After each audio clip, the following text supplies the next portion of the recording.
과거에는 우리나라 여름의 특징이 아무리 날씨가 덥고 또 찐다 하더라도 8월 15일이 딱 지나면은 선선한 바람이 불면서 날씨가 시원해졌습니다. 그래서 사람들이 8.15가 왜 8.15겠느냐, 시원해지니까 8.15지, 이런 말씀도 하신 적이 있습니다. 그러나 요즘은 8월 말이 되어도 얼마나 날씨가 덥고 찌는지 모릅니다. 그러다가 또 폭우가 막 쏟아져 가지고 교회 앞에 있는 그 신천이 막 넘치고 또 사람들이 또 다른 지방에도 사람들이 막 비에 많이 젖고 이러는 것을 볼 수 있습니다. 폭우가 쏟아진 첫날에 한번 신천에 나가 보니까 어마어마한 그 흙탕물이 막 성난 노도같이 막 흘러가는 것을 보았는데, 누구든지 거기에 들어가면 빨려서 죽을 수밖에 없는 그런 엄청난 물이었습니다. 그날에는 둔치 있는 사람이 걷는 곳이라든지 또 자전거 타는 길이라든지 잔디밭도 다 물에 잠기고, 또 건너편에 있는 차도도 길에 물에 이렇게 잠겨가지고 교통이 통제되는 것을 봤습니다. 그 다음날 또 나가보니까 그 흙탕물이 하루 만에 맑은 물로 변해가지고 또 많은 물이 내려가는 것을 보았습니다. 신문을 보니까 우리나라 강릉에 비가 많이 와가지고 허리까지 물에 찼다고 말을 하고, 또 부산에도 비가 많이 와가지고 차들이 막 물을 헤치고 운전을 해서 가는 것을 본 적이 있습니다. 근데 일본을 보니까 일본은 나라 전체가 이 물폭탄이 쏟아져 가지고 나라 전체가 그냥 엉망이 되어버린 것을 보게 되었습니다. 그리고 중국도 이 물폭탄이 쏟아지는 바람에, 폭우가 쏟아지는 바람에 자동차 수천 대가 냇물로 떠내려가는 것을 텔레비전에서 본 적이 있습니다. 북한은 어떠냐? 북한도 또 함경도 쪽에 폭우가 쏟아져 가지고 일개 여단 병력이 다 죽어버렸습니다. 그리고 읍 하나가 완전히 물에 휩쓸려 버렸습니다. 그때 이제 마음속에 어떤 성경 말씀이 생각났는가 하면, 하나님께서 참 재앙을 내리신다 하더라도 택한 백성을 생각해서 하나님께서 재앙을 줄여주신다, 그 날을 감하여 주신다 하는 구절이 생각이 났습니다. 아무래도 우리나라는 이 택한 백성이 많아서 그런지 막 폭우가 쏟아지고 태풍이 오고 이래도 피해가 좀 많이 적은 것을 볼 수 있습니다. 그래서 폭우가 오고 태풍이 오고 이렇게 할 때 중국은 막 완전히 그냥 물바다가 되어서 폐허처럼 되고, 또 북한도 막 함경도 전체가 그냥 물바다가 되고, 일본은 막 나라 전체가 그냥 물바다가 되는데 남한만 쏙 빠지는 겁니다. 남한만 쏙 빠지고 남한은 그냥 조금 물이 이제 많아졌다가 빠지는 거 보면서 하나님께서 이 택한 백성들이 있으니까, 많이 있으니까 하나님께서 좀 보호해 주시는구나, 이런 생각을 했습니다. 우리가 하루하루를 생각하면 똑같습니다. 해가 뜨는 것이나 식사하는 것이나 또 해가 지는 것이나 똑같은 것 같습니다. 그러나 사람들의 그 수첩을 보면 모든 날이 똑같지 않습니다. 어떤 날에는 오늘 병원에 가서 약 타는 날 이렇게 적어놓고, 또 어떤 날에는 누구 결혼식 이렇게 적어놓고, 또 어떤 날은 집을 계약하는 날 이렇게 적어놓고, 어떤 날은 수술 받는 날 이렇게 적어놓은 것을 볼 수 있습니다. 학생들의 수첩을 보면 막 더 복잡한데, 친구들하고 놀러 가는 날 이런 날도 있고, 모의고사 보는 날 이런 날도 있고, 또 어떤 날은 수능 고사날, 그건 막 진한 글씨로 적어 놓은 것을 볼 수 있습니다. 우리가 겉으로 보면 매일매일이 똑같은 것 같은데 한 사람 한 사람의 수첩을 보면 그 매일매일의 의미가 다르고 또 그 중에 특별히 중요한 날, 특별히 어려움이 있는 날이 있는 것을 볼 수 있습니다. 학생들에게 제일 중요한 날은 역시 수능을 보는 날입니다. 환자들에게 제일 중요한 날은 수술 받는 날입니다. 결혼할 자녀들을 둔 부모에게 제일 중요한 날은 결혼식 날입니다. 사람들은 자신의 이런 수첩을 남에게 함부로 보여주지 않습니다. 그렇지만 자신에게는 그런 계획을 가지고 있는 것입니다. 그런데 놀라운 것은 하나님도 수첩을 가지고 계신다는 것입니다. 그 하나님의 수첩에는 하나님의 계획이 적혀 있습니다. 그런데 그 중에서 최고로 중요한 날이 어느 날인가 하면 예수님이 이 세상에 다시 오는 날, 그 날이 적혀 있는 것입니다. 예수님이 이 세상에 다시 오는 날은 수능 시험 날보다 훨씬 중요하고 수술 받는 날보다 훨씬 더 중요하고 결혼식 하는 날보다 훨씬 중요합니다. 하나님께서는 어떻게 계획을 세워 놓으셨는가 하면 예수님이 구름 타고 오시는 날 인간의 모든 행동은 중지가 됩니다. 그리고 하늘 빽빽하게 천사들이 나타나가지고 믿지 않는 사람들을 전부 붙들어서 쇠사슬로 묶어서 심판대로 끌고 갑니다. 이게 하나님의 아들이 이 세상에 왔는데 안 믿은 결과인 겁니다. 유대인들은 거부한 결과로 예루살렘이 멸망하고 20만 명이 끌려가는데 이 세상 사람들이 예수님을 안 믿은 결과는 천사들이 와서 전부 다 묶어가는 것입니다. 그리고 예수 믿는 사람도 두 종류가 있는데 한 사람은 잠을 자고 있고 한 사람은 깨어있는 사람입니다. 여기서 잠을 잔다 하는 것은 세상에 취해 있고 죄에 빠져 있는 것을 말합니다. 잠을 자는 사람들도 천사들이 잠자는 거 다 묶어가지고 심판대로 또 끌고 갑니다. 그런데 예수님 때문에 고난당하고 욕을 얻어먹고 두들겨 맞고 사업에 어려움을 겪고 심지어는 채찍에 맞고 순교까지 당한 사람들은 천사들이 손을 잡고 하늘로 다 데리고 올라가서 그 구름 가운데서 어린 양의 혼인잔치에 참여하게 되도록 하나님의 수첩에 그렇게 적혀 있습니다. 오늘 첫 번째로 우리가 생각할 것은 예수 그리스도는 반드시 다시 온다 하는 사실입니다. 지금 우리 눈에는 안 보이는 것이 너무나도 많습니다. 너무 큰 것도 안 보이고 너무 작은 것도 안 보입니다. 우리는 우주 끝도 안 보이고 우리는 또 지구라 하더라도 다른 나라는 볼 수가 없습니다. 우리는 그냥 우리나라 아니면 지구 이게 전부라고 생각하지만 우리가 알지 못하는 엄청난 세계가 있는 것입니다. 근데 참 이 지구가 놀라운 것은 우주에 그 수많은 별들이 있지만은 지구만 그렇게 물이 많다는 것입니다. 지구는 물로 이루어진 별입니다. 그리고 지구 표면에는 상당한 그 흙이 있고 기름진 흙이 있고 가까운 곳에 태양이 있어서 참 다른 별에는 없는 그런 인간들과 동물들과 새들과 물고기들이 우글우글하게 살고 있는 것이 이 지구라는 별의 특징입니다.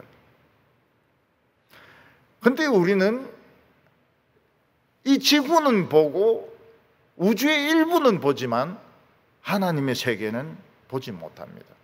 왜냐하면 우리 눈이 보지 못하도록 되어 있기 때문에, 맹인이기 때문에 그렇습니다. 그런데 성경에 보면 아주 드물게 하나님의 세계의 일부를 본 사람이 있습니다. 그 중에 엘리사와 엘리사의 그 종이 있는데, 그 적들이 엘리사를 포로로 잡으려고 밤에 쳐들어와 가지고 빽빽하게 에워쌌습니다. 종이 아유 선생님 큰일 났습니다. 우리 포위되어서 다 끌려가게 되었습니다. 이러니까 엘리사가 하나님께 이 종의 눈을 좀 열어달라고 기도했습니다. 종이 눈을 뜨고 보니까 자기가 있는 그 도단성 전체를 하나님의 불말과 불병거가 빽빽하게 에워싸고 있는데 틈이 없는 것입니다. 이 불말과 불병거는 지금 이스라엘이 자랑하고 있는 이 방어 시스템하고 비교가 되지 않습니다. 지금 이스라엘은 팔레스타인이 미사일을 쏘면 한 70%, 80% 정도 맞추어가 떨어뜨립니다. 그런데 하나님의 불말과 불병거는 어떻는가 하면 뭐 미사일은 대포알이든 핵무기든 1%도 뚫고 들어오지 못하게 되어 있습니다. 그만큼 불말과 불병거가 꽉 에워차고 싸고 있는 것입니다. 만약 우리가 그걸 눈으로 볼 수 있다면 북한의 핵무기 같은 거 걱정하지 않을 것입니다. 그리고 뭐 군인들에 대해서도 뭐 이런 소리 저런 소리 하지 않을 것입니다. 우리 눈에 안 보이기 때문에 우리는 맨날 핵무기를 머리에 이고 산다 이러면서 두려워하고 걱정하고 있는 것입니다. 또 예수님의 제자들 중에서 그 요한과 야고보와 요한은 예수님을 따라 산에 올라가서 기도하다가 예수님이 변화된 모습을 보았습니다. 예수님의 그 하나님의 아들의 모습을 보았고 모세와 엘리야가 살아가지고 예수님과 대화하는 모습을 보게 되었습니다. 이게 천국의 아주 작은 일부인 것입니다. 서대반 집사는 유대인들에게 돌에 맞아 죽을 때 하늘을 이렇게 보니까 하나님의 보좌에 하나님이 앉아 계시고 예수님이 그 오른쪽에 서 계신 것을 보았습니다. 사도 바울은 예수 믿는 사람들을 잡아 가두기 위해서 다메섹으로 가다가 태양보다 더 밝은 예수님을 만나고 눈이 멀어버렸습니다. 그리고 언젠지는 모르겠지만 사도 바울은 세 번째 하늘에 올라간 적이 있습니다. 우리 대기권 그리고 우주권 그 다음에 그 하나님 나라에 가본 적이 있었습니다. 거기서 그는 세상에서 듣지 못했던 그런 소리를 들었다고 이야기하고 있습니다. 그러나 우리는 하나님 나라 눈에 안 보이니까 이 세상이 전부 아닙니까? 그래서 죽으라고 공부하고 죽으라고 돈 벌고 죽으라고 놀러 다니고 막 결사적으로 이 세상 일을 하고 있는 것입니다. 우리는 이 세상이 영구적일 것이라고 믿습니다. 또 이 세상이 영구적으로 계속되기를 바라고 있습니다. 왜 그런가 하면 남산도 그냥 옛날 조선시대 때 남산 그대로 있고, 그리고 팔공산도 옛날 왕건이 도망칠 때 팔공산 그대로 있고, 모든 것이 옛날 그대로, 한강도 그대로 있고 이러기 때문에 이 세상은 영구적일 것이다 이렇게 믿고 있습니다. 물론 세상은 엄청나게 변하고 있습니다. 도시들마다 수십 층의 아파트가 세워지고 있고 지하철도 생기고 있고 큰 백화점도 생기고 있습니다. 쇼핑몰도 생기고 있습니다. 근데 하나님의 수첩에 보면 한 날짜가 딱 기록이 되어 있습니다. 그 날이 무엇인가 하면 우리 인간들의 모든 활동을 정지시키시고 예수님이 다시 오시겠다고 약속한 그대로 구름을 타고 오시는 날이 하나님의 수첩에 표시가 되어 있고 적혀 있는 것입니다. 우리는 그런 날이 있다는 걸 믿을 수 없습니다. 왜냐하면 하나님의 수첩을 본 적이 없으니까요. 매일매일 우리는 똑같이 살아가고 있습니다. 증거가 없으니까요. 예수님이 다시 오신다는 증거가 없으니까요. 그러나 하나님께서는 몇 가지 증거를 미리 보여주셨습니다. 그 첫 번째가 무엇인가 하면 노아의 홍수입니다. 노아 때의 인간들은 문명이 굉장히 발달해 있었습니다.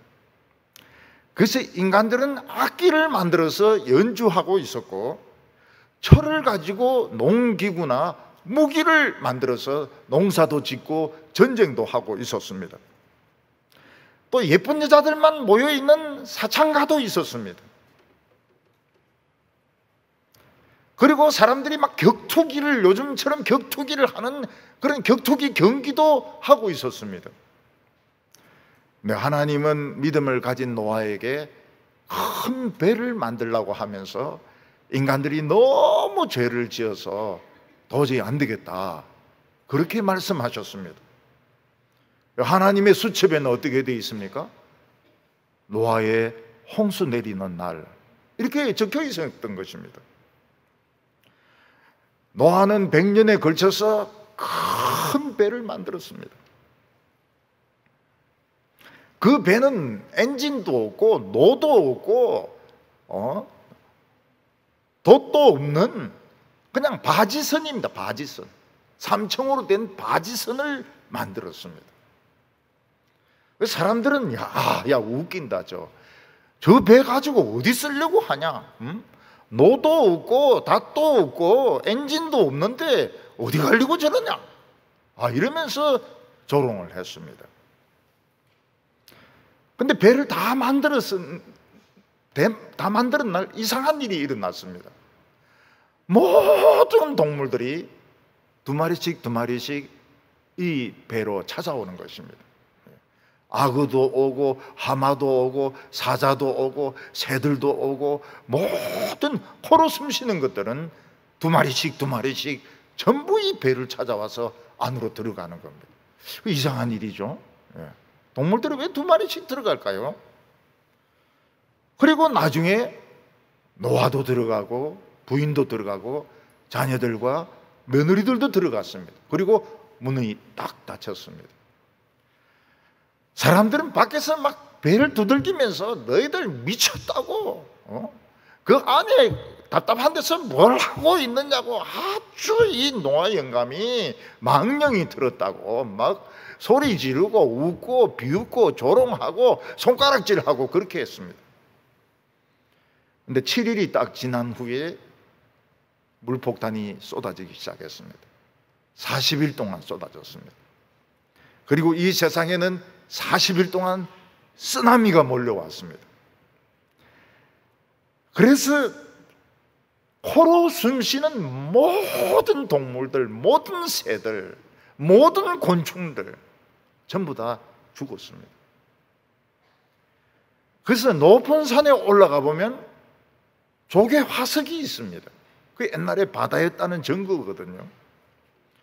그리고 어떤 곳에 가면 나무들이 한꺼번에 흙에 묻혀가지고 세월이 오래 지나는 바람에 석탄이 되어 있는 데도 있습니다. 왜 이런 일이 일어납니까? 인간들은 못 봤지만 하나님의 수첩에는 홍수날이라고 적혀 있었던 것입니다. 인간들은 못 봤어요. 그러나 물폭탄이 쏟아지고 쓰나미가 오는 날이 적혀 있었던 것입니다. 또 하나의 증거가 있습니다. 소돔과 고모라입니다. 소돔과 고모라는 이 당시 팔레스타인에서 제일 비옥한 곳이고 제일 잘 사는 곳이고 제일 상업이 발달한 도시였습니다. 근데 그곳 사람들은 아주 엄난했습니다. 엄난하다가 못해가지고 그냥 동성애까지, 동성애자들도 많이 있었습니다. 어느 날 그 소돔에 낯선 두 사람이 찾아왔습니다. 그 사람들은 천사였는데 소돔 사람들은 낯선 사람들이 오니까 동성애로 강간을 하려고 밤에 롯의 집에 몰려와서 막 문을 두드리고 막 문을 부수려 하고 막 그랬습니다. 하나님의 천사는 롯에게 우리는 소돔과 고모라를 멸망시키기 위해서 보냄을 받았는데 좀 데리고 갈 사람이 있으면 데리고 빨리 떠나라. 산까지 가야 된다. 산까지. 왜냐하면 이번에 하나님이 내리시는 심판은 불쓰나미이기 때문에 불이 확 오기 때문에 산에 안 올라가면 다 타 죽는다고. 그런데 아무도 이 롯의 말을 듣는 사람이 없어요. 왜냐하면 웃기는 소리니까요. 아니 이렇게 비옥하고 이렇게 장사가 잘 되고 이렇게 상업이 발달한 이런 도시를 불쓰나미가 덮친다. 불이 어디 있는데? 사람들 아무도 말 듣지 않고 딸하고 결혼할 그 사이들도 말을 안 들었습니다. 근데 롯과 또 부인과 두 딸은 좀 믿긴 믿은 것 같아. 근데 뭘 가지고 도망가나? 막 이 방에 들어갔다가 저 방에 들어갔다가 귀걸이를 꺼냈다가 막 옷을 꺼냈다가 막 이러면서 밤새도록 왔다 갔다 하면서 시간을 다 보낸 것입니다. 하나님의 시간은 언제입니까? 해 뜨는 시간입니다. 해 뜨는 시간. 해가 뜰라 그러는데 이 방 저 방 왔다 갔다 하면서 시간을 다 보내버렸어요. 그러니까 두 천사가 이러다가는 이 사람들도 죽는다. 그래서 천사 하나가 두 명씩 롯과 부인의 손을 잡고 두 딸의 손을 잡고 억지로 끌고 나간 겁니다. 억지로 끌고 나가가지고 성 밖에 데리고 가가지고 산으로 도망치라. 산으로 도망 안 치면 죽는다고. 그러니까 롯이 또 뭐라고 말합니까? 우리 산까지 못 간다고. 우리 산까지 못 간다고. 옆에 있는 조그만 성으로, 소알성으로 가게 해달라고. 그래서 가라고. 뛰어가라고. 그래서 롯하고 막 두 딸하고 부인하고 뛰어가는데 이 부인은 이 아까운 게 집에 두고 온 것들이 아까운 거예요. 딱 돌아서는 순간 소금으로 딱 변해버렸습니다. 롯하고 두 딸이 막 뛰어가지고 그 작은 성에 들어가는 순간 해가 딱 뜹니다. 해가 뜨는 순간 하늘에서 유황과 불이 억수같이 쏟아지면서 폭발이 일어나게 됩니다. 그래서 소돔과 고모라는 없어지게 되어버립니다. 왜 없어지게 됩니까? 하나님의 수첩에 유황불로 심판하는 날, 그렇게 적혀 있었기 때문에 그렇습니다. 지금도 소돔과 고모라가 있던 곳은 사해바다로 남아 있습니다. 그 바다의 생물은 일체 살지 않습니다. 왜냐하면 너무 작기 때문에 일체 생물은 살지 않습니다. 그리고 사해의 바닷가에는 롯의 처라고 불리우는 소금 기둥이 있는데 이게 거천지 딴천지 알 수는 없지만은 작은 소금 기둥이 그 하나 있어요. 우리가 생각하는 이 세상이 영원할 것 같습니다. 남산도 영원히 있고, 그리고 팔공산도 그대로 있고, 바다도 그대로 있고, 모든 것이 그대로 있을 것 같습니다. 그런데 언제일지 모르겠지만 하나님의 수첩에는 예수 그리스도가 다시 오는 날, 이렇게 적혀 있는 날짜와 시간이 있는 것입니다. 그 날이 언제인지는 알 수 없지만 굉장히 큰 변화가 일어나는 일입니다. 24절에 보면 그때의 그 환난 후에 해가 어두워지며 달이 빛을 내지 아니하며 별들이 하늘에서 떨어지며 하늘에 있는 권능들이 흔들리리라. 그때 그 환난 후에라고 하는 것은 무엇을 말합니까? 하나님의 백성들이 참 예수 믿는다고 미움을 당하고 욕을 얻어먹고 어떤 때는 막 사람들이 과함을 치고 따귀를 때리고 고문을 하고 그리고 어떤 때는 죽이기도 하고 그리고 가짜 복음이 막 온 세상에 전파된 후에 이런 일이 일어나게 되는 겁니다. 이 세상에는 두 종류의 사람들이 있습니다. 하나는 예수를 믿고 영접한 사람이 있고, 또 다른 한 사람은 하나님이 왔다는 사실, 야, 웃기지 마라. 예수가 무슨 하나님의 아들이냐, 유대인이지. 그래서 안 믿고 자기 마음대로 사는 사람이 있습니다.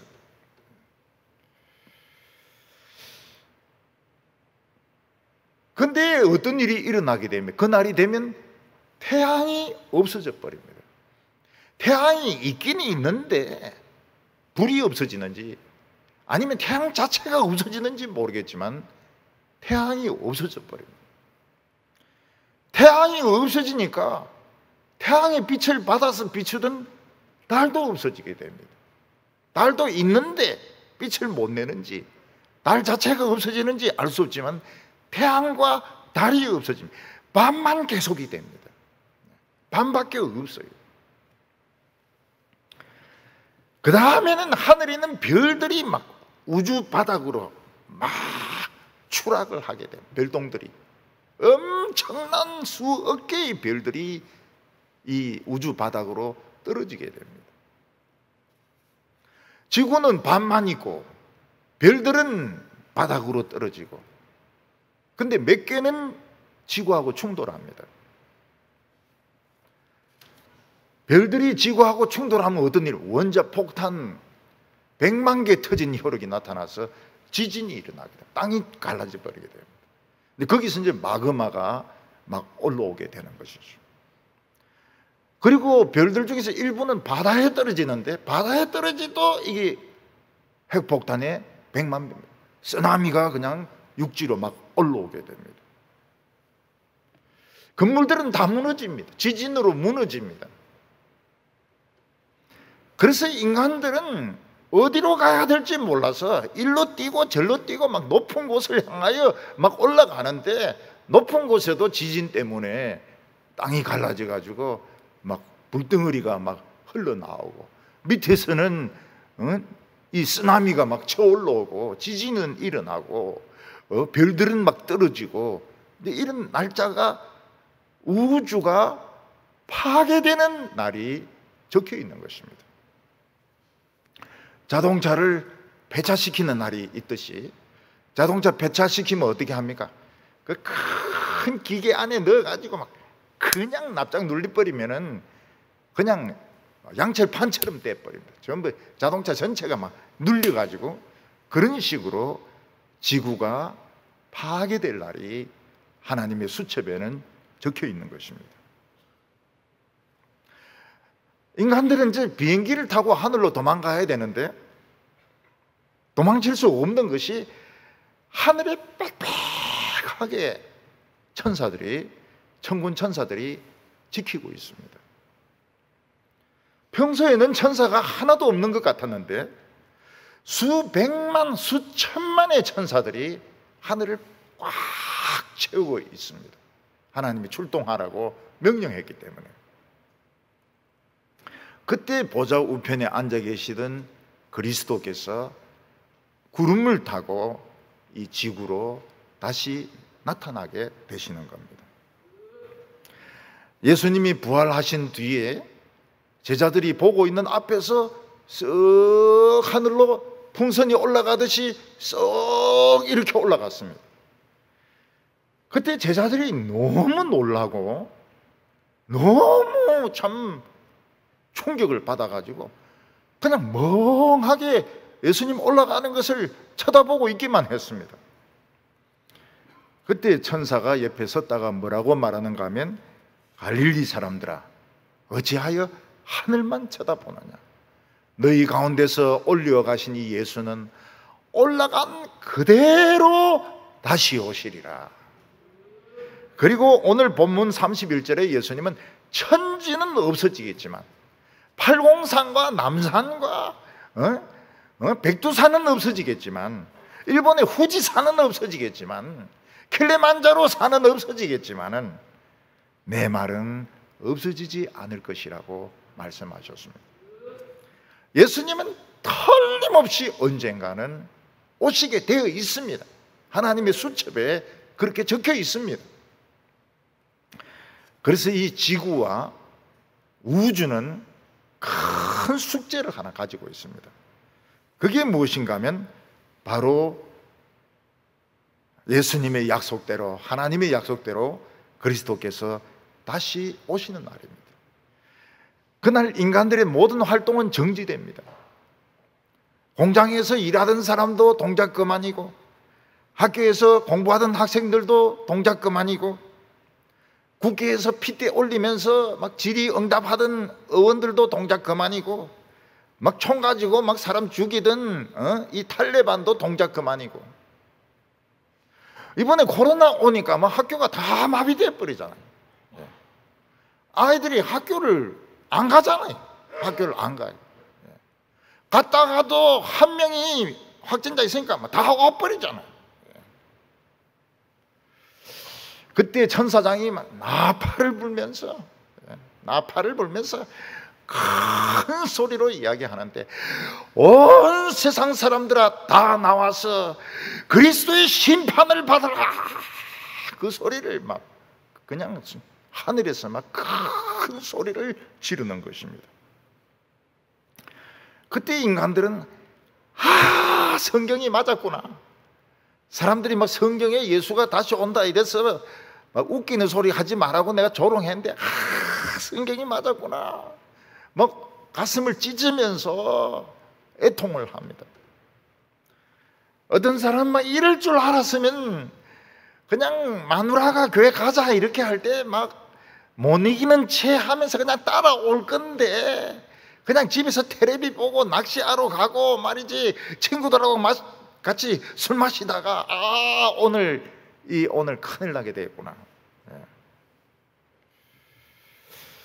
어떤 사람은 이럴 줄 알았으면 그냥 예수나 제대로 믿는 건데, 교회를 그냥 구경하듯이 왔다 갔다 이렇게 해가지고 내가 오늘 예수님 볼 낯이 없구나, 이런 전부 가슴을 찢으면서 애통을 하면서 너무 부끄러워가지고, 하나님의 아들이 이 세상까지 와서 복음을 전하셨는데 지가 얼마나 잘났다고 우습게 알고, 뭐 철학이 어쩌니, 뭐 도덕이 어쩌니, 윤리가 어쩌니 이러다가 하나님의 아들이 직접 오니까 막 바위 밑으로 들어가서 깔려 죽을라 하고 산하 무너지려 하고 막 난리를 치게 되는 것입니다.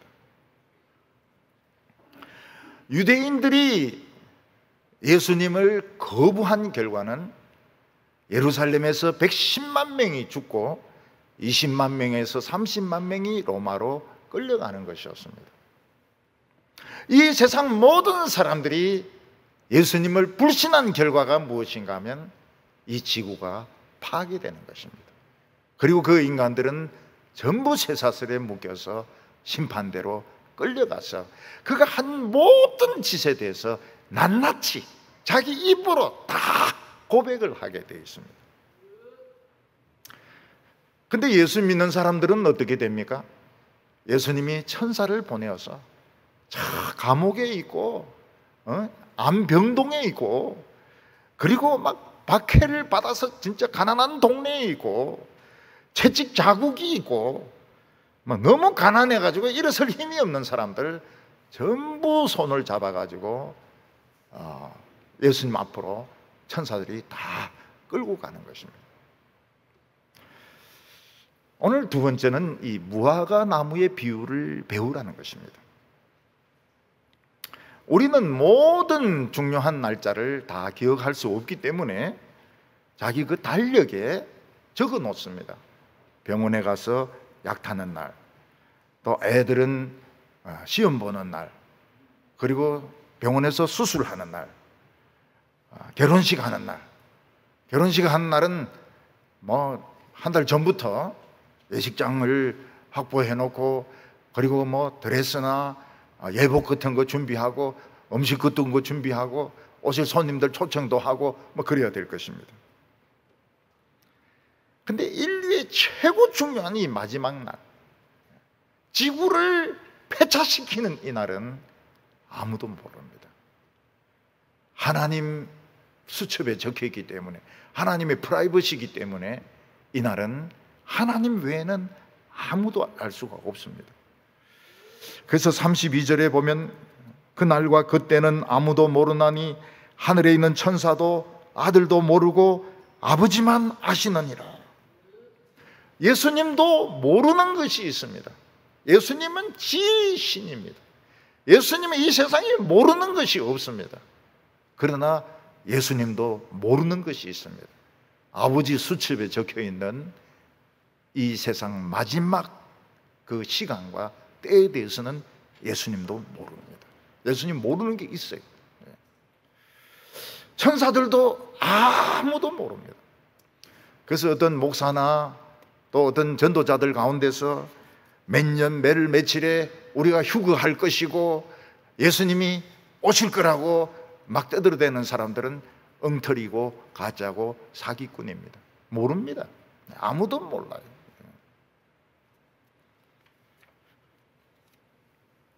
이것은 오직 하나님 아버지의 프라이버시입니다. 오직 하나님 아버지의 권한에 속한 것입니다. 그런데 예수님은 그날에 대해서 힌트를 주셨습니다. 정확하게 맨날 몇 시, 그거는 모르지만은 이제 비슷한 때는 우리가 알 수 있다는 것입니다. 그게 뭔가 하면 무화과 나무 가지를 보고 배우면 비슷하게 알 수 있다고 말씀하셨습니다. 28절과 29절 보면 무화과 나무의 비유를 배우라. 그 가지가 연하여지고 잎사귀를 내면 여름이 가까운 줄 아나니 이와 같이 너희도 이런 일이 일어나는 것을 보거든 인자가 가까이 곧 문 앞에 이런 줄 알라. 우리는 이 무화과를 안 키웁니다. 그래서 언제 무화과가 잎이 가지가 이렇게 부드러워지고 딱딱하다가 부드러워지고 싹이 나는지 잘 몰라요. 제가 어렸을 때 우리 집에 이 무화과 하나를 키웠는데 그때는 일본 말로 이치지꾸라 그랬습니다. 이치지꾸. 근데 뭐 어렸을 때는 뭐 그런 건 모르죠. 그리고 뭐 무화과 나무 비율을 배우라 이런 건 못 배웠죠. 그냥 열매 생기면 그거 따먹기 바빴는데 그거 먹으면 또 이가에 막 뭐 생기고 그렇더라고요.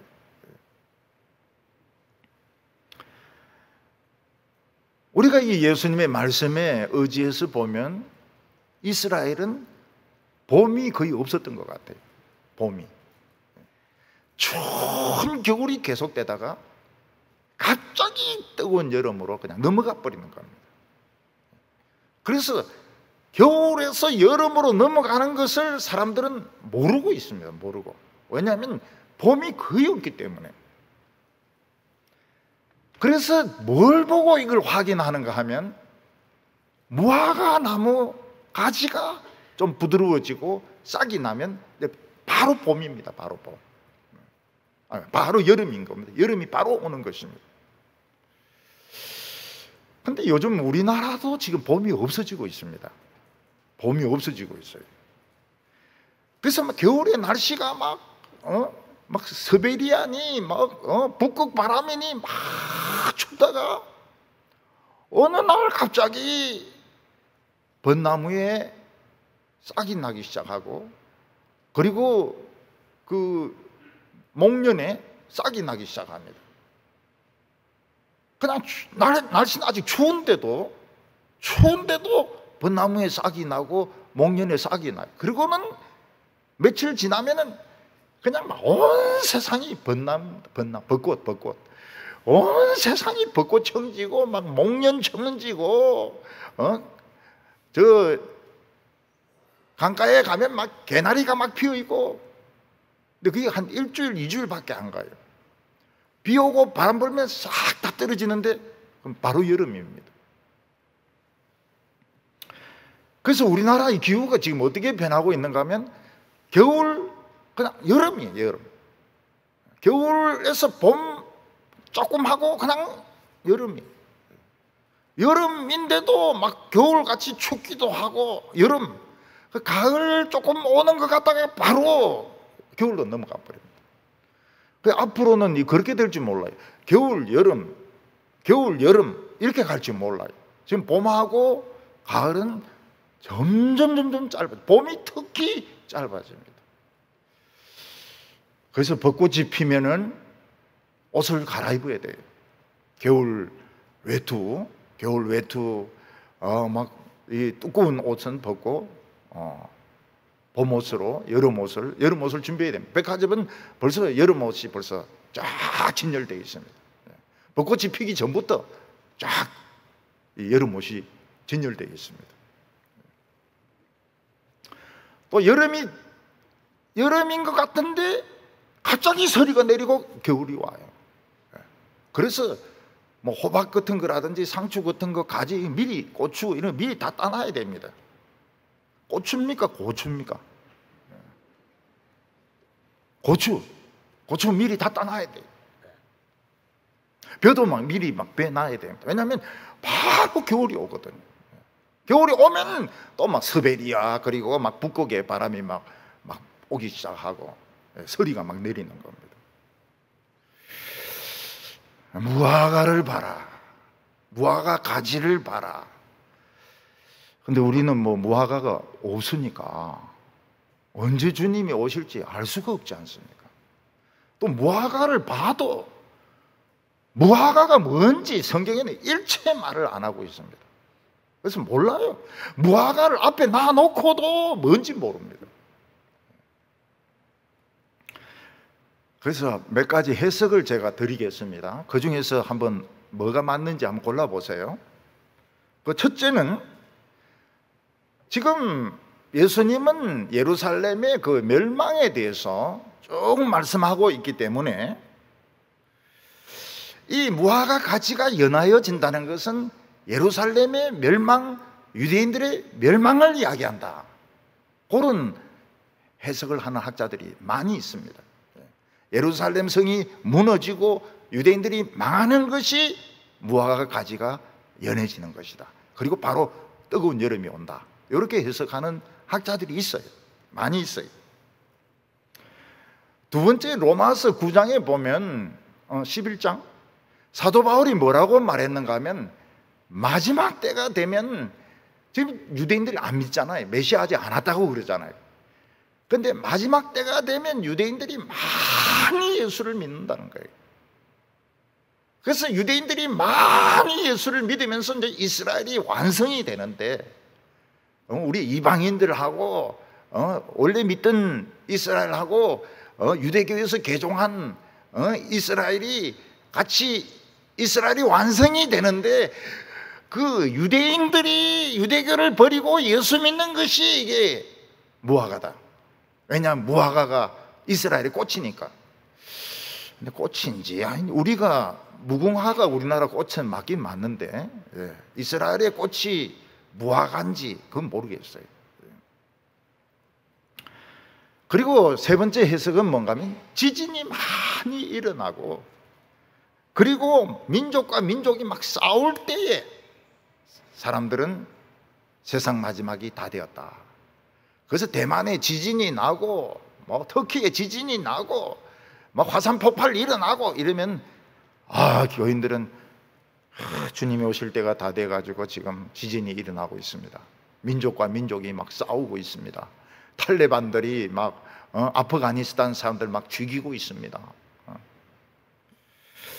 지진이 일어날 것이다. 지진이 일어나면 사람들은 마지막이 온 징조가 아니냐.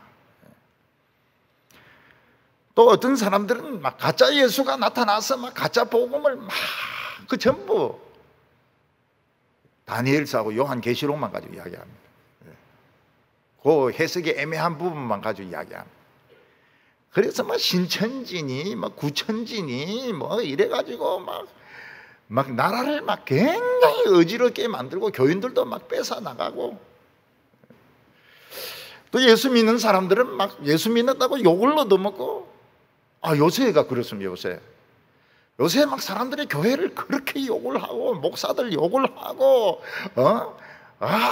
그 이웃을 사랑하지 않는 기독교는 엉터리라고 이렇게 하면서 막 그러면서 이웃을 사랑하면 예배 안 드려야지. 예배 드려가지고 코로나 퍼뜨리는 이거는 이 예수의 계명을 안 지키는 거라고 막 욕을 하고 막 침을 뱉고 말이죠. 큰 소리 지르고 말이죠. 자기 집 앞에 차대 놨다가는 막 소리 지르고 막 예배 시간인데도 빼라고 막 그렇게 하고 말이죠. 어느 게 맞는 것 같아요? 다 잊어먹어버렸습니까? 아유, 아무리 그래 빨리 잊어먹는다 하더라도 지금 겨우 이야기했는데, 첫 번째는 예루살렘의 멸망, 두 번째는 유대인들이 예수 믿는 거, 세 번째는 지진, 네 번째는 환난과 핍박. 그 중에 몇 번인 것 같아요? 5번? 2번? 예, 2번. 우리 순한 양은 지금 2번이라고 말씀하셨습니다. 저는 5번을 제시하려고 그래요. 5번을. 지금까지 사람들이 제시하지 않았던 것을 제시하려고 그러는데, 그 5번이 뭔가 하면 오순절에 성령이 오신 것으로, 그렇게 저는 연하여지고, 가지가 연하여지고, 그리고 싹이 나는 것은 역시 성령이 오시는 것이다. 성령이 오시는 것이다. 예수님 뭐라고 말씀하셨는가 하면, 세례 요한 이후로 천국은 침략을 당한다고 했습니다. 누구든지 막 뛰어 들어가면 구원을 얻는 거예요. 얼쩡거리면 구원 못 받고, 그냥 뛰어 들어가면, 그냥 백화점 세일 하듯이 뛰어 들어가면 다 구원을 받는다. 이렇게 했기 때문에 오순절 성령이 아니냐, 그렇게 보고 있습니다. 예수님은 이 세대가 나가기 전에, 그러니까 예수님의 설교를 듣고 있는 사람들 중에서 이날을 본다는 거니까 오순절을 성령이 온 것이 아니냐. 근데 예수님 안 오셔요. 지금 2000년이 지났는데 지금 안 오고 있습니다. 성령도 오셨는데, 예루살렘도 멸망했는데, 지진도 수없이 일어났는데 예수님은 안 오고 계세요. 어찌 된 겁니까? 예수님은 지금 문 앞에 서 있는 겁니다. 문 열고 들어오면 그냥 구름 타고 오는 건데, 택한 백성 중에 아직까지 그 뺀들거리면서 안 믿는 것들이 있거든요. 그래서 할 수 있으면 다 데리고 가려고. 우리 어디 가려고 그러면은, 버스 타고 가려고 그러면 꼭 한두 명이 없습니다. 어디 갑니까? 약국에 뭐 배가 아프다 하면서 활명수 사러 가는 사람이 있고, 급하다 하면서 화장실 가는 사람이 있고. 그럼 이제 운전수는 그 시동 걸어 놓고 이제 그 두 명 올 때까지 기다리는 거예요. 그 두고 어떻게 갑니까?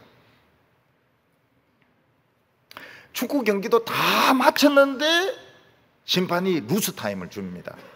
왜냐하면 부상 입은 사람들 밖으로 뭐 빼내고 뭐 이러면서 경기가 중단된 시간이 있기 때문에 90분이 끝났는데도 그냥 경기를 하게 해요. 루스 타임입니다. 루스 타임.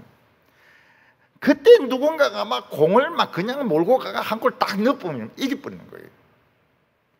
그러니까 이 무슨 말인가 하면, 오순절 성령이 임하고 남부터는 언제든지 예수님 오실 수 있습니다.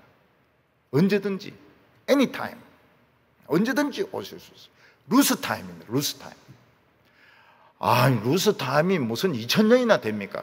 우리는 2000년이지만 하늘나라는 시간이 달라요. 2분 정도밖에 안 돼요. 2분 정도밖에. 우리는 길게 느껴지지만 하나님 앞에는 이게 긴 게 아닌 겁니다.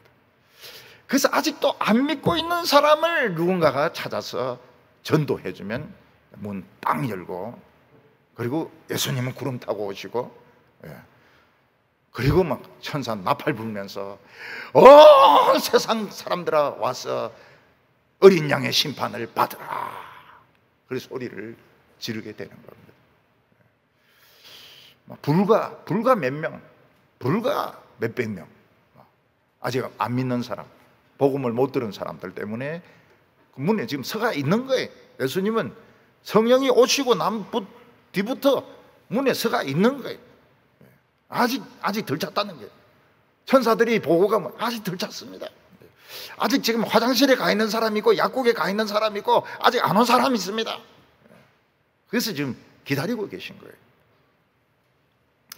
오늘 마지막으로는 우리 신자들은 어떤 자세를 취해야 되느냐 하는 것입니다. 이 마지막 시대를 살면서, 오순절 성령의 시대를 살면서, 교회 시대를 살면서, 복음의 시대를 살면서 우리 신자들은 어떻게 살아야 되느냐. 우리도 인간이고 이 세상에 살아야 되기 때문에 돈을 벌어야 됩니다. 학생들 공부도 해야 됩니다. 처녀 총각들 결혼을 해야 됩니다. 아기도 낳아야 됩니다. 그런데 우리에게 중요한 것이 무엇일까요? 잠을 안 자는 겁니다. 잠을 안 자야 돼요. 33절에 보면 주의하라, 깨어 있으라, 그때가 언제인지 알지 못함이니라. 주의하라, 깨어 있으라, 잠을 자지 말아라. 이 말씀을 제일 좋아하는 사람이 누굽니까? 불면증에 걸린 사람들입니다. 불면증에 걸린 사람은 막 잠이 안 와요. 잠이 안 와. 막 아무리 잘라고 해도 잠이 안 와요. 시계 소리가 얼마나 크게 들리는지 모르겠어요. 턱, 턱, 턱 이런데 뭐 책을 읽을 수도 없고, 옆에 사람 깨우면 좋겠는데 또 깨울 수도 없고 잠은 안 오지.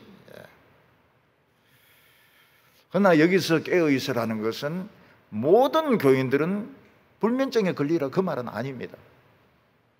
어떤 사람은 난 어디 밤새도록 깨어 있었습니다. 왜 깨어 있었을까요? 텔레비 본다고. 나는 절대로 자지 않습니다. 예배 시간에 졸고 있는데 막. 여기서 깨어 있다는 것은 세상에 빠지지 말라는 겁니다. 공부를 해도 그 별나게 하는 인간들이 있어요. 별나게. 그 공부가 전부인 것처럼 그 공부에 빠진 겁니다. 장사를 해도 막 별나게 하는 사람이 있어요. 그것도 장사에 빠진 거, 돈에 빠진 거예요. 애를 키워도 막 별나게 키우는 사람이 있어요. 막 학원을 막 7군데 그래서 애가 이제 나중에 헷갈립니다. 이 태권도를 하고 가야 되는가, 지금 영어를 배우러 가야 되는가, 막 헷갈려요. 그래서 그 학원에서 막 전화를 걸어가 챙겨줘야 됩니다. 지금은 영어야, 다음에 태권도고. 우리는 이 세상 일을 다 해야 됩니다. 전부 다 해야 돼요. 그렇지만은 거기에 빠지면 안 됩니다. 그게 전부라고 최고라고 생각하면 안 됩니다. 거기에 목숨을 걸고 하면 안 됩니다. 왜냐하면 그만한 가치가 없어요. 우리는 믿음 생활하면서 하늘을 자주 바라봐야 됩니다. 주님이 언제 오시는가 보면서, 성경도 보면서, 하늘도 자주 쳐다보면서, 설교 말씀도 들으면서, 이러면서 그런 사람이 공부를 더 잘해요. 장사도 더 잘하고요. 하늘을 함실히 쳐다보는 사람이 더 잘합니다. 그리고 세상에 빠져버리면 안 돼요. 술에 빠지고 도박에 빠지고 그 게임에 빠져버리면 안 돼요. 함식 한다고 해서 지옥 가지는 않죠. 빠져버리면 안 돼요. 빠지면 이거는 지옥에 심판받습니다. 저는 이제 최근에 이제 미국의 그 엘리트들, 영어로는 또 일리트라고 합니다. 일리트. 이 엘리트들의 그 생활을 책에서 좀 봤습니다. 그 주인공들이 변호사고, 소설가고, 교수고, 언론인이고, 의사들이고, 하버드 출신들입니다. 하버드 대학 교수들입니다. 그들은 높은 연봉을 받고 있고 남들이 보기에는 막 좋은 조건을 다 가지고 있습니다. 하버드에서 박사를 받았죠. 교수로 있지요. 그리고 연봉을 많이 받고 있지요. 뭐 애들도 둘씩 키우고 있지요. 부족한 게 아무것도 없는 것 같아요. 근데 그들이 말하는 거 보면 진짜 엉망진창입니다. 엉망진창. 얼마나 방황하고 있으며, 예수를 안 믿기 때문에 얼마나 방황하고 있으며, 얼마나 부정한 짓을 하고 있고, 뭐 선생하고 제자하고 막 성관계도 있고, 남자는 남자대로 불륜이고 여자는 여자대로 불륜이고, 부부 사이는 원수입니다. 원수. 그냥 씹어먹어도 부족할 원수입니다. 근데 남들 앞에 갈 땐 또 팔짱 탁 끼고, 여보 열 나느냐고 뭐 이렇게 하는데, 집에만 들어오면 막 이를 막 버득버득 깔면서 막 이게 엘리트더라. 이 하버드 출신들이 하는 거더라고요. 얼마나 바람을 피우는지. 미국 사람들이 바람에 약해. 그냥 봤다 하면 그냥 끌려가가지고 술 마시자 이게 이제 자는 겁니다. 술 마시자는 게 자는 거예요. 그래가지고 뭐 금방 끝나는 것도 있고, 뭐 오래 끄는 것도 있고, 결혼은 결혼대로 하면서, 그게 이제 자는 겁니다. 자는 거. 공부를 하고 뭘 해도 막 별나게 하고 말이야. 별나게 하고, 세상에 빠져버리고, 게임에 빠져버리고, 도박에 빠져버리고.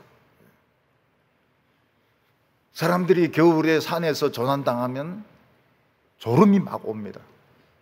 그래서 아이고 모르겠다 졸아버리면 저체온증에 걸려가지고 죽습니다. 자면 안 돼. 막 허벅지를 꼬집고 막 이를 악물고 앉아야 돼. 예수님은 우리가 지금 어떤 처지에 있는지 말씀하셨습니다. 주인이 먼 데 가면서, 딴 나라에 가면서, 천국에 가시면서, 그게 먼 데도 아닙니다. 우리에게 할 일을 맡겨주셨어요. 우리는 전부 할 일이 있습니다. 그 할 일을 최선을 다해서 해야 됩니다. 뭐 아무리 사소하고 별거 아닌 거라 하더라도 최선을 다해서 해야 됩니다. 우리 모두 할 일이 있습니다. 성가대원으로 할 일이 있고, 그리고 반주자로 할 일이 있고, 교사로 할 일이 있고, 집에서도 아이를 키울 할 일이 있는 것입니다. 그리고 문지기에게 뭐라고 말하나? 깨어 있으라. 내가 노크 안 하도록, 내가 가서 문을 두드리지 않도록 너는 깨어 있어. 내 발자국 소리만 들리면 바로 문을 열고 주인님 오십니까? 이래 영접할 준비를 하고 있으라고. 인간이 어떻게 그래 안 자고 그냥 며칠을 견딜 수 있을까요? 근데 자지 마라 그랬어요. 종들은 자지 마라. 주인이 흔한 대낮에는 안 옵니다. 대낮에는 잠은 절대 안 와요. 한밤중이나 새벽에 모든 사람들이 졸면서 잘 때, 그때 주님이 옵니다. 안 온다고 생각할 때 딱 와요. 아니 예수님이 떳떳하게 대낮에 이리 오시지 비겁하게 말이지 도둑같이 강도같이 그렇게 밤에 오시면 어떡하냐고. 낮에야 다 성실하죠. 낮에는 다 정상적이죠. 다 정상적이죠. 옷도 정상적이고. 밤 되면 이게 개판이라. 술 마시고 막 화토 치고 막 음란하고 막 베러벨 짓. 그거를 현장을 잡으려고 예수님이 새벽에 밤에 기대하지 전혀 오시지 않을 것 같을 때 딱 오시는 겁니다. 여러분 교회 안에서 막 싸움질이나 하고 막 소리 지르고 이거 전부 다 끌려갑니다. 다 조는 거예요. 조니까 그런 짓 하는 거거든요. 37절에 보면 깨어 있으라. 내가 너희에게 하는 이 말은 모든 사람에게 하는 말이니라. 모든 사람들이 들어야 될 말씀이 뭔가 하면 하나님의 아들은 다시 오신다는 것입니다. 처음에 오실 때는 몰래 오셨지만은 두 번째 올 때는 온 세상이 다 알도록 천사들을 전부 다 데리고 오신다는 것입니다. 혹시 우리 살아있는 동안 주님이 오실 수도 있고 안 오실 수도 있습니다. 그러나 자세는 모든 신자들이, 우리 앞에 죽었던 모든 신자들이 내 살아있는 동안 주님이 오실지도 모른다 하는 그런 생각을 가지고 살다가 죽었다는 거예요. 그게 뭔가 하면 긴장감입니다. 긴장감. 전부 다 긴장감을 가지고 살다가 죽은 것입니다. 여러분 사관 생도들 보면 참 참 절도가 있지 않습니까? 절도가 있고 걸을 때도 보면 다릅니다. 걷는 것도 틀리고 줄 서는 것도 틀리고. 왜 사관생도는 멋있을까요? 그건 군대에 꽂히고 긴장하게 만들거든요. 긴장하게. 항상 생도는 긴장하고 있어야 됩니다. 긴장이, 이 생도가 단추 풀고 말이지 모자 빼딱하게 쓰고 이렇게 하면 이 생도가 아니죠. 생도가 아니고 깡패죠, 깡패. 이 시집온 새색시는 참 이쁘고 얌전합니다. 왜 그런가 하면 긴장하고 있기 때문에. 주위에 있는 전부 시집 식구들, 이리들 아닙니까? 그 이리 가운데 양 한 마리가 앉아 있으니까 이게 막 안 죽으려고 지금 긴장하고 있는 거예요. 새벽에도 막 시어머니가 아야 이러면 막 발딱 일어나, 내 어머니 이러면서 막 저 가서 사본 가자오 이라. 사본이 뭔지 알아야죠. 사본이.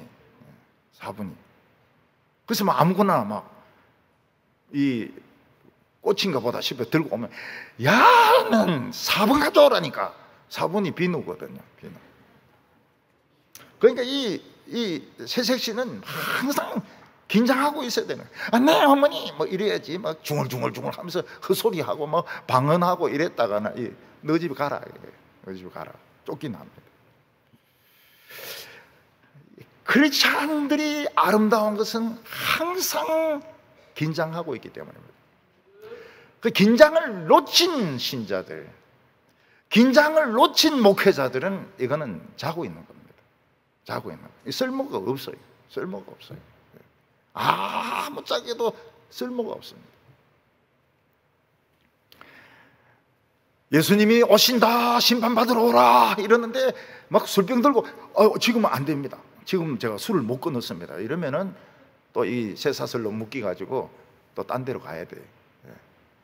막 화투판 들고 지금 이거 지금 내가 지금 한 판 지금 썰라 하는데 주님 지금 오면 어떻게 합니까? 이것도 안 돼요.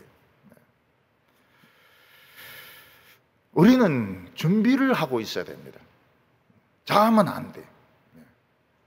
주인이 오는 소리 들으면 그냥 바로 문을 열어야 됩니다.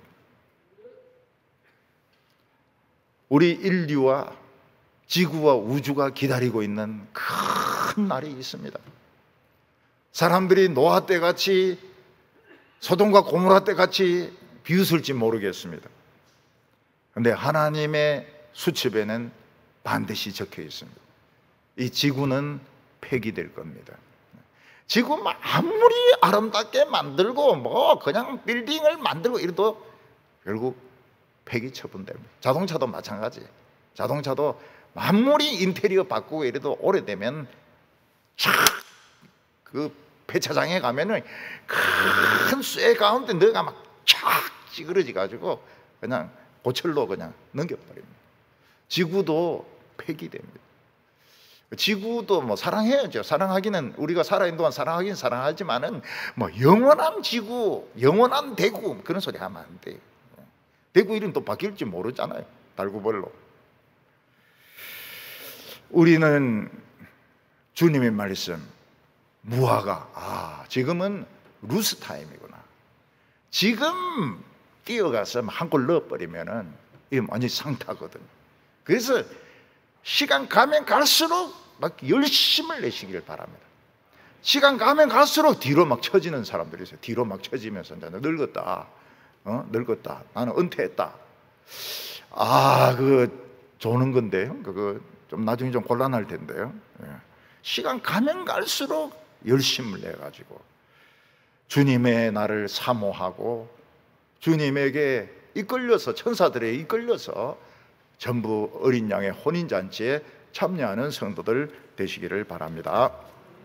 기도드리겠습니다. 거룩하신 하나님 아버지, 하나님의 아들을 이 세상에 보내어서 우리의 죄를 용서해 주신 것만 해도 감사한데 큰 잔치날을 하나님께서 계획하고 계신 것을 우리는 압니다. 이 세상이 너무너무 살기 좋아서 우리는 세상을 사랑하고 세상에 빠질 때가 많습니다. 오늘 말씀으로 정신 차리게 하여 주셔서 하늘을 바라보게 하여 주시고 주님이 오시는 날을 사모하고 기다리는 저희들 되게 하여 주시옵소서. 예수님의 이름으로 기도하옵나이다. 아멘.